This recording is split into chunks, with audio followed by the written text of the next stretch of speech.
c'est quand même autre chose que ta version de merde là. Mais t'as pas mal à la gueule quand même. Regarde, tes personnages ils sont fades. Et regarde ton machin, on dirait un handicapé, regarde-le. Regarde comme c'est fluide, c'est rapide, C'est moche beau. mon pauvre Regarde, vieux. ça pète aux yeux, mais c'est normal, toi t'as des lunettes, tu vois rien. On dirait un vieux dessin animé des années 80. Ah la jalousie.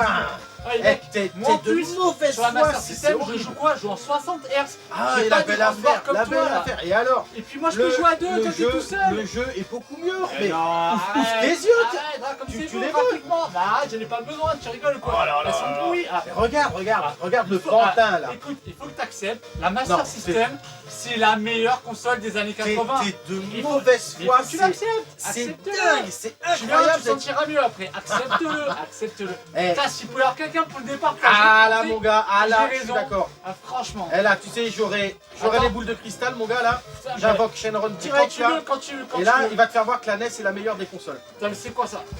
Oula. C'est quoi? C'est quoi? Ah, c'est Shenron, appuie sur pause. Ah bah non, tu peux pas. Ah, putain, Shenron. Shenron! Ah, départage-nous. Quelle est la meilleure la console? meilleure console des années 80 parce qu'il me Oh, croit putain. pas. Oula, Attends, c'est quoi? Il paye par quoi là? oula. C'est quoi cette lumière? Attends. C'est quoi? Oh C'est putain, quoi? une NES. Mais non, c'est pas une NES. C'est une PC Engine. Une super graphics. Les mecs. Les mecs, aujourd'hui sur Xeno Retro, on fout quoi? On vous montre la PC Engine. C'est parti les gars.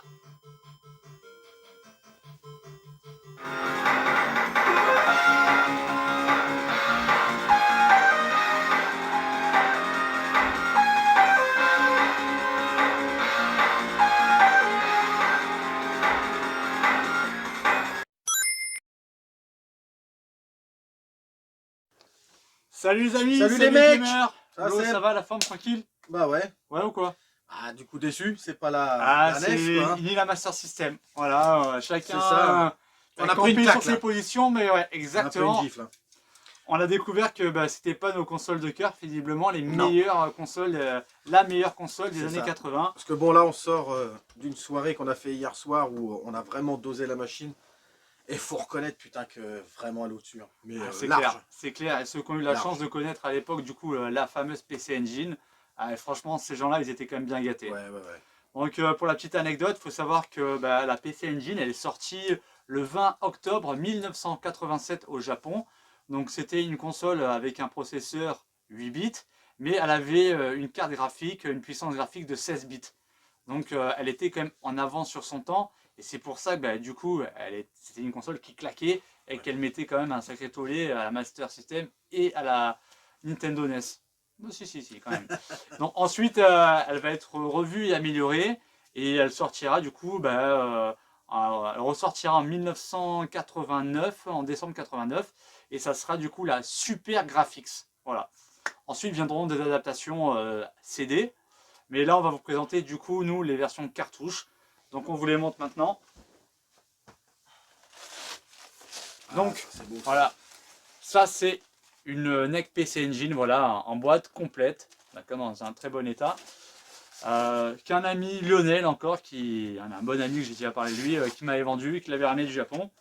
Donc voilà, la petite notice aussi qui va bien. Voilà. C'est vrai que c'est tout petit hein. Ah, c'est tout petit, hein. C'est tout petit. Donc, l'inconvénient de cette version japonaise, hormis le fait qu'il y a un transfo japonais, qu'il faut du coup mettre soit un transformateur, soit un adaptateur. Donc quand vous la regardez, non, elle est sympa, carrée, blanche, sympathique. Voilà, le problème, c'est que la sortie vidéo, c'était une sortie sur antenne en fait. Comme les Atari, il me semble, les Atari c'était ça. Ouais, je Atari, sais plus il me trop, je semble. préfère pas d'autres bêtises, je vais pas me positionner, mais je te fais confiance. Oh non. Du coup, en fait, voilà, on branchait ici la sortie antenne pour avoir une sortie vidéo. Forcément, on n'a plus d'antenne, donc en gros, la console, ça serait poubelle. Donc, il y a des modeurs qui ont créé un petit PCB comme ceci, qui va venir du coup se brancher sur cette partie ici, là, où on a justement une prise pour mettre insérer un PCB, et du coup là on va pouvoir mettre après une sortie RGB directement là et la relier à sa télé, ce qui fait du coup elle sort maintenant un vrai signal RGB, donc graphiquement c'est plutôt pas mal, et du coup on peut jouer à la console. Et si jamais vous prenez une NEC, on va vous conseiller directement de prendre la la Core Graphics, d'accord, c'est celle qui est couleur bleu et gris, parce que ça sera la version bah, du coup européenne ou américaine, et elle, il n'y aura pas forcément besoin de faire ce genre d'adaptation, parce que ça c'était vraiment en fait pour la PC Engine Core Graphics 1, qui elle, voilà, n'avait pas de sortie RCA ou RGB. Sur la Core Graphics 2, ça sera amélioré, ça sera revu, du coup plus besoin de faire cette modification. Donc voilà, on vous a parlé de ça. Ensuite, on va y venir. Donc là, forcément, dans sa grande sœur, la Super Graphics. Voilà. Donc ça, elle a un design assez sympa, un peu futuriste, un peu... Ça change de l'ordinaire. C'est vrai que c'est un petit peu too much. Ouais, quand même. Voilà. C'est vrai que c'est... Voilà, on aime ou on n'aime pas. Enfin voilà, c'est un design assez particulier. Pareil, sur la PC Engine ou la Super Graphics, le petit problème qu'on va rencontrer, ça sera, il n'y en a qu'une seule sortie pour mettre une manette en fait. Et donc du coup, ça va être assez compliqué de pouvoir jouer à deux, parce qu'on a quand même beaucoup de jeux de shoot ou autres, où on pourra, ou même des jeux d'action-aventure, on pourra jouer à deux, et forcément, on a même un Street Fighter, et c'est quand même bien plus sympa de jouer à deux. Donc du coup, pour ça, on a ce multitap que vous branchez directement dans la seule sortie manette. Et là, du coup, vous pouvez après rajouter 4 autres manettes. Donc, je vais vous montrer du coup les différences entre la manette de la PC Engine Core Graphics et la Super Graphics. Donc voilà, là c'est la manette de base de la Core Graphics 1. Hein. Donc avec simplement deux boutons, hein, ce qui rappelle un peu la Nintendo NES et la Sega Master System. À la différence avec effectivement, là on a le Select, on a le Start sur la manette, contrairement à la manette Master System. Ensuite, donc sur la révision pour la Super Graphics, donc on reste un peu sur le même procédé, sauf que cette fois-ci, elle est bien stylée. Hein. Voilà, ils ont mis du quoi? Ils ont mis directement des boutons turbo. Donc on va pouvoir justement augmenter l'intensité pour les tirs, pour le jeu de shoot. C'est vachement sympa. Et voilà, et c'est quand même... ça change beaucoup le jeu. Hein. Exactement. Avec ça, c'est quand même beaucoup plus simple pour tous les jeux de tir et les jeux de shoot en fait. Donc c'est un avantage et pas des moindres. Donc ensuite, on va vous montrer un petit peu donc du coup le format de ces jeux hein, qui ressemble un peu à des cartes de crédit. À des cartes de téléphone un peu qu'on avait à l'époque. C'est à peu près le même support qu'avait justement la Sega Master System dans les premiers temps là. Du coup, eux chez Hudson, ils appellent ça les HUD cards. Donc on vous montre. Donc du coup, c'est voilà, un jeu, voilà, comme c'était une boîte CD en fait, on peut dire ça. Hein. Et du coup, le jeu, voilà, c'est là vous en avez un dedans. Je vais le sortir. C'est comme donc le disait Lolo, c'est un peu comme voilà, une petite carte téléphonique de l'époque. Voilà, c'est une card. Bon, on va passer à ce qui nous intéresse, les jeux. Hein. Les jeux, tout à fait, les jeux. Donc les amis, on va vous présenter du coup 10 jeux. Alors que malheureusement, je ne possède pas. Je ne possède pas. J'ai quelques jeux Super Graphics, mais j'en ai pas beaucoup, j'en ai 3. Et du coup, on va essayer de vous montrer tout ça. Et on a fait un condensé avec des jeux un peu différents parce qu'il y a énormément de shoot, de très bons jeux de shoot sur cette console. Mais voilà, le but c'est de montrer des jeux un petit peu variés. Donc on va vous les montrer de suite. Donc pour présenter ces différents jeux, donc voilà, on vous a fait une petite liste de 10 jeux. Ouais. Et on va maintenant vous en parler. Donc pour le premier, Lolo. Le Ghost and Ghost. Hein. Alors là, qui défonce littéralement la version NES, la version Master System. Elle se rapproche, peut-être même voire mieux que la version Mega Drive. Ouais. C'est fluide, c'est fun, et beaucoup moins dur, je trouve. Vrai, moins dur. Il reste très dur, attention. Mais par rapport même au Super Ghost and Ghost, tu as des power-up négatifs, c'est-à-dire tu as un espèce de sorcier qui va t'envoyer un sort, il va te transformer en grand-père, en poulet, tu vois. Ouais, ça c'est sympa. Puis là, le jeu, il est d'une fluidité. Ouais, il est fluide, il est pas, t'as pas un effet de lourdeur ou de raideur, tu vois. Non, le jeu, il est... même graphiquement, il est beau, franchement, ça met une claque. Vous voyez qu'il est vraiment très très beau. Donc le Super Ghost and Ghost, les gars, vous pouvez y aller. C'est une valeur sûre, donc voilà, c'est pour ça qu'on vous en parle. Donc un très bon jeu à avoir sur la PC Engine. Ensuite, on va partir donc sur le second, ça va être sur Bloody Wolf. Bloody Wolf, c'est quoi? C'est un genre de... On pourrait... Rambo 3 voilà. ou Ikari Warrior. Quoi. Ouais, plutôt Rambo 3, ouais. En mieux. Voilà, ça. Ouais, un petit peu mieux, ouais, c'est ça, ouais. Une fois que tu commences à voir tes premiers Power Europe, t'es vachement cheaté quand même. Hein. C'est vrai. Ça envoie du steak. Bon, ça a vieilli par contre, hein, c'est par rapport à d'autres jeux qu'il y a sur la console, il a un petit peu vieux. Ouais, il a une patte graphique un peu plus vieillotte. Après, effectivement, on peut jouer dans multiples directions. On peut après balancer des bombes. On peut récupérer aussi des véhicules, des motos, voitures. Ça, c'est cool. Il faut sauver des otages. Donc, en gros, voilà, il y a eu des prises d'otages. Il faut qu'on ait délivré différents otages, des tyrans qui les ont enlevés. Et puis voilà, on va pouvoir améliorer ses armes, on va pouvoir récupérer des grenades, bazookas, des véhicules comme je l'ai dit. Et voilà, c'est un peu un mode à la Rambo 3, entre Rambo 3 et Mercs, je dirais un petit peu. Voilà. Donc c'est pour ça qu'on vous a parlé de lui. Ensuite, on va partir sur un autre jeu. Lolo, il aime beaucoup parce qu'il aime bien les arts martiaux. C'est le fameux Jackie Chan. Ouais, et là, effectivement, c'est la version ultime, mais en tout point. Graphiquement, au niveau du son, elle défonce la version NES, hein, mais large. C'est clair. Ah là, j'ai pris une gifle, parce que moi, j'y avais jamais joué. Hein. Mais ouais, là, il est bien, hein, t'as vu? Ouais, clairement. C'est fluide, c'est beau.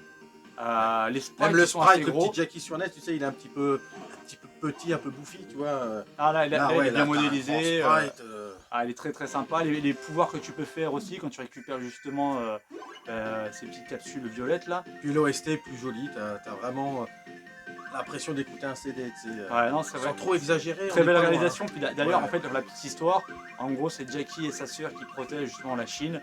Et il y a un espèce de sorcier maléfique qui va venir pour essayer d'envahir la Chine et il va capturer du coup la sœur de Jackie. Du coup, Jackie va devoir affronter différents envahisseurs, animaux, monstres pour aller affronter l'espèce de sorcier et puis sauver sa sœur et sauver la Chine en même temps.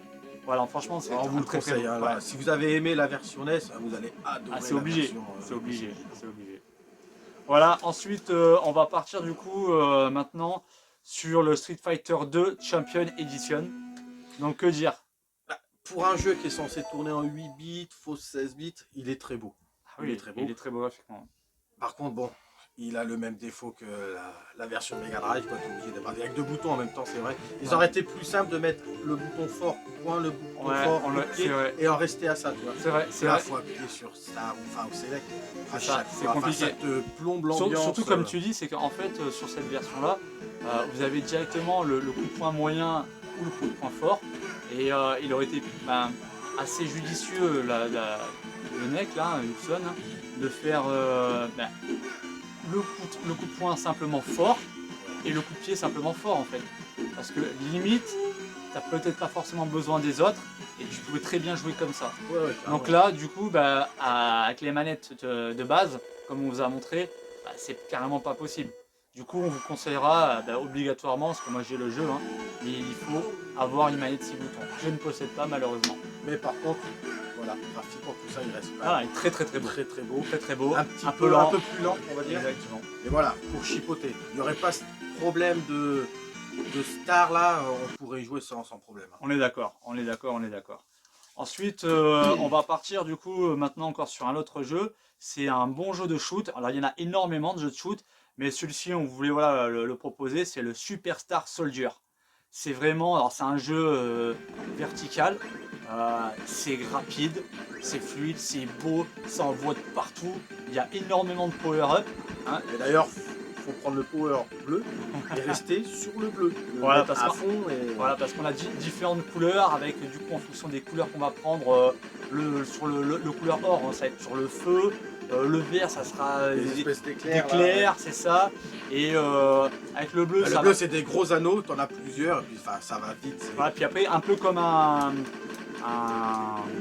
R-Type, on va avoir des vaisseaux qui vont se mettre sur les côtés aussi pour améliorer un petit peu tout ce qu'on va avoir au niveau équipement. Et franchement, ça pète de partout, c'est fluide, c'est un super jeu. Il y en a encore d'autres qui sont aussi très bien. Mais voilà, comme on l'a dit, on voulait présenter des jeux variés dans différentes gammes sur cette console. Mais voilà, en tout cas, on vous le conseille, il est très bien. Vous pouvez y aller. Ensuite, on va partir sur Ninja Spirit. Le Ninja Spirit. Alors celui-là, bah, c'est un Shinobi-like. C'est ça. Et là, qui est vachement bien foutu. Hein. Graphiquement, c'est propre. Par contre, il pourrait paraître plus lent. Ouais. C'est ce qui fait son charme en fin de compte. T'es pas en mode bourrin ou tu as tapé des crises d'épilepsie. Non, non. Tu vois tout le monde arriver, t'as le temps de faire ce que tu veux. T'as un espèce de double ninja que t'as avec toi. Enfin, le jeu, non, franchement, le jeu il déboîte. Hein. Il déboîte. Ceux-là, vous pouvez y aller. Ouais, même les sprites sont pas trop petits. Enfin, non, ça c'est propre. Le jeu est propre. Les boss, ils sont assez conséquents. Ah, les boss, ils sont balèzes. Hein. Puis, on peut faire des sauts assez prononcés. Ah ouais. La possibilité, de pouvoir justement améliorer un petit peu son stuff parce que tu peux avoir une arme un peu plus forte dans les niveaux et qui prend justement au niveau du balayage quand tu envoies un coup un arc plus important. On peut du coup aussi se dédoubler.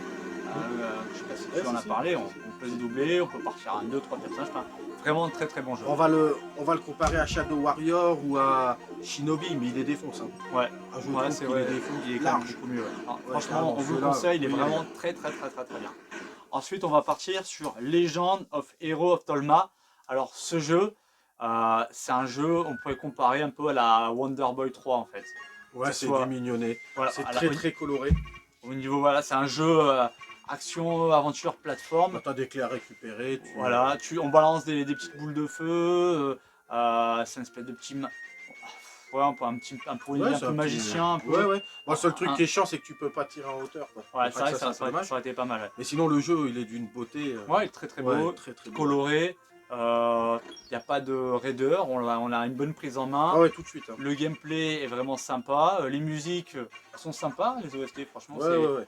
Et moi, c'est un jeu que je connaissais, mais alors pas du tout. Donc on a voulu quand même essayer. Non, franchement, il est sympa. Quoi. Ah non, il est vraiment très sympa. Pour une première run, j'ai kiffé. Quoi. Exactement. Ensuite, on va partir maintenant sur Ankoku Densu. Alors, Ankoku Densu, c'est quoi? C'est un jeu, si vous voulez, un peu dans l'univers Heroic Fantasy, un peu comme un Golden Axe, sauf que c'est pas un beat'em all, c'est plutôt un jeu action-aventure.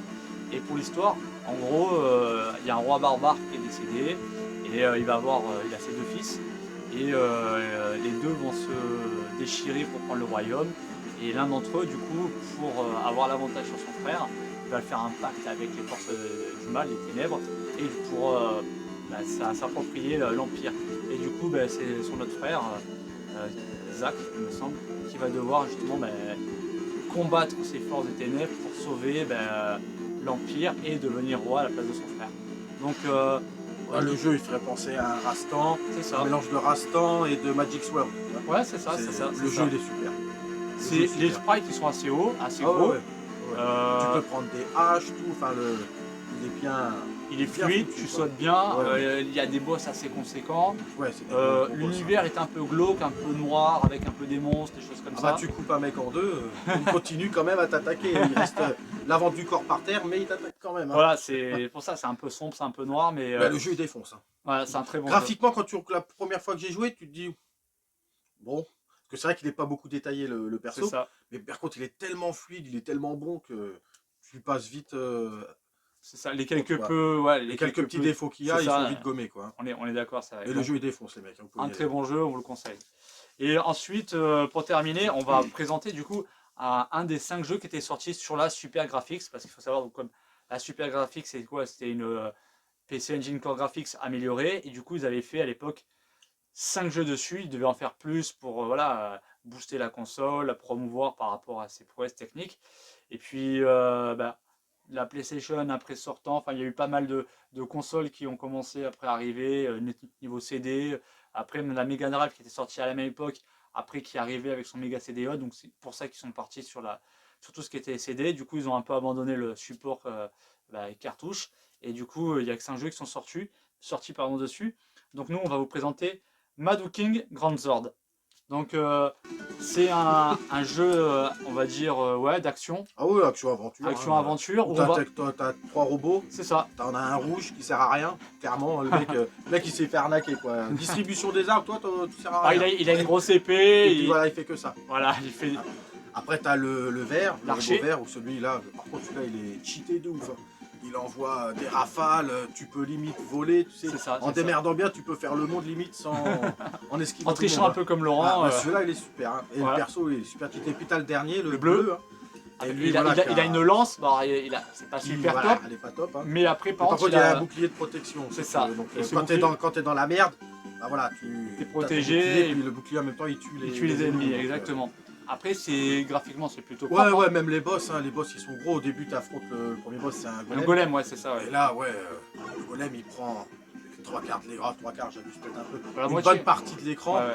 Et ouais, le jeu, là, tu envoies, c'est vrai. Non, c'est des boss à pattern, hein, tu sais, c'est pas bien compliqué. Hein. Bah, tu m'as vu jouer tout à l'heure, qui n'y arrivait pas, dis putain, Laurent, s'il te plaît. Ouais, genre, s'il faut pas entendre. Bon, notre seul regret, c'est qu'on ne l'ait pas connu à l'époque, quoi, clairement. Hein. C'est ça. Non, c'est vrai, c'est ça. Ça sera un peu le mot de la fin. C'est vrai que la PC Engine, elle avait été pas très commercialisée. Je crois qu'il y avait que dans un peu des boutiques un peu spécialisées. Parce que nous, notre gamin, on aimait bien feuilleter tout ça. Ah oui, les consoles. J'en entendais jamais parler. C'est vrai. Enfin, moi, je les voyais un petit peu vers la fin sur effectivement certaines revues un peu plus techniques qui parlaient même après, plus tard, de Neo Geo, des choses comme ça. Mais comme c'était un produit purement exotique, malheureusement, ça s'est très peu développé chez nous ou un peu trop tard, quoi. Mais à l'instar des versions comme la Nintendo NES, la Sega Master System, qui elle était comme un peu plus promues. Enfin, là, après notre soirée qu'on a fait, là, clairement, je veux m'en acheter une. Et je veux les récupérer, quelques jeux qu'on a mis là-dedans. Bon, j'ai regardé les prix. Ah putain, merde. Ça commence à coter, ça commence à faire mal. Après, voilà, nous, Mais s'il y a moyen, puisque là, on a joué sur ton Everdrive, c'est vachement bien foutu, les mecs. Hein. Franchement, bon, tu mets le prix quand même dans la console, que j'aime bien avoir la console d'origine. Mais bon, après, tu te mets un petit Everdrive pour jouer. Après, tu t'achètes les jeux au fur et à mesure. Hein. C'est ça. Mais déjà, pour jouer, non, franchement, c'est cool. Puis les jeux, ils déchirent. Hein. C'est ça, donc c'est vraiment une très très bonne console. Et du coup, c'est pour ça qu'on avait à cœur de vous la présenter. Donc, pour ceux qui la connaissent, c'est juste un peu une review. Hein, et puis, pour ceux qui la connaissent pas, franchement, intéressez-vous à la console parce qu'il y a vraiment énormément de jeux une très belle découverte. Hein. Et voilà, comme le dit Laurent, c'est une belle découverte. Beaucoup de jeux dessus, beaucoup de jeux de shoot. Pour ceux qui sont fans d'arcade, un peu comme moi et autres, ils vont trouver leur bonheur. Beaucoup de jeux d'action. Il y a aussi des jeux un peu d'aventure comme les New Adventure Island. On a aussi Bronx, c'est un des personnages. Tout ça, même les jeux qu'ils ont, les Adventure Island, ils sont une gamme au-dessus. Hein. C'est impressionnant. Hein. Donc, vous verrez, il y a beaucoup de jeux. Et vraiment, on vous conseille fortement de jouer à cette console. On fait aussi une petite aparté avec Laurent donc, pour clôturer. Donc on remercie parce qu'on a dépassé donc, les 200 abonnés. Donc on vous remercie énormément les amis cool, les mecs. De nous soutenir, de venir regarder. Et on fera prochainement pour les 500 abonnés un tirage au sort où on offrira sur ceux qui... Quelques doublons qu'on a sur nos... Ceux qui postent le plus, on prendra au hasard.